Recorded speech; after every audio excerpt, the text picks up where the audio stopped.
চলুন আজ ২০০ বছর পেছনে ফিরে যাই আর দেখি জীবন তখন ঠিক কেমন ছিল।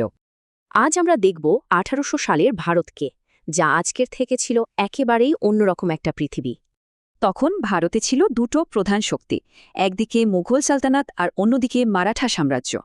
ব্রিটিশরা কৌশল করে অপেক্ষা করছিল আর এই দুই শক্তির দুর্বলতার সুযোগে নিজেদের ক্ষমতা বাড়াচ্ছিল।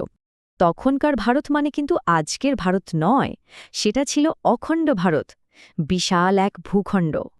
আর জানেন, এই বিশাল অখণ্ড ভারতে জনসংখ্যা ছিল কত? মাত্র ১৬ কোটি। ভাবা যায়, এই সামান্য জনসংখ্যা ছড়িয়েছিল আজকের ৫টা আলাদা দেশ জুড়ে। তখনকার বেশিরভাগ মানুষের জীবনটাই ছিল গ্রামকেন্দ্রিক, দিন কাটত চাষাবাদ আর পশুপালন করে। দিন চলত সূর্যের হিসেবে, সকাল হতো মাঠে কাজ দিয়ে আর সন্ধে নামত প্রদীপের আলোয় ভজন কীর্তনে। গ্রামগুলোতে কিন্তু শুধু কৃষকই নয়, ছিল কুমোর, ধোপা, স্বর্ণকারের মতো দক্ষ কারিগররাও।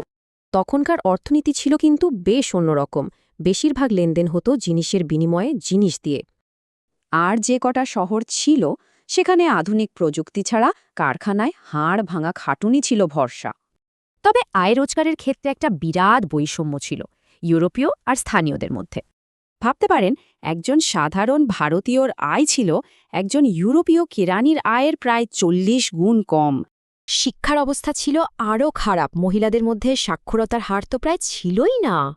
তাছাড়া ছিল কলেরা, প্লেগের মতো ভয়ঙ্কর সব রোগ, যার কোনো কার্যকরী চিকিৎসাই তখন ছিল না। চিকিৎসার অভাবে গর্ভধারণ ছিল ভীষণ ঝুঁকিপূর্ণ, মা আর শিশু দুজনেরই মৃত্যুর হার ছিল অনেক বেশি।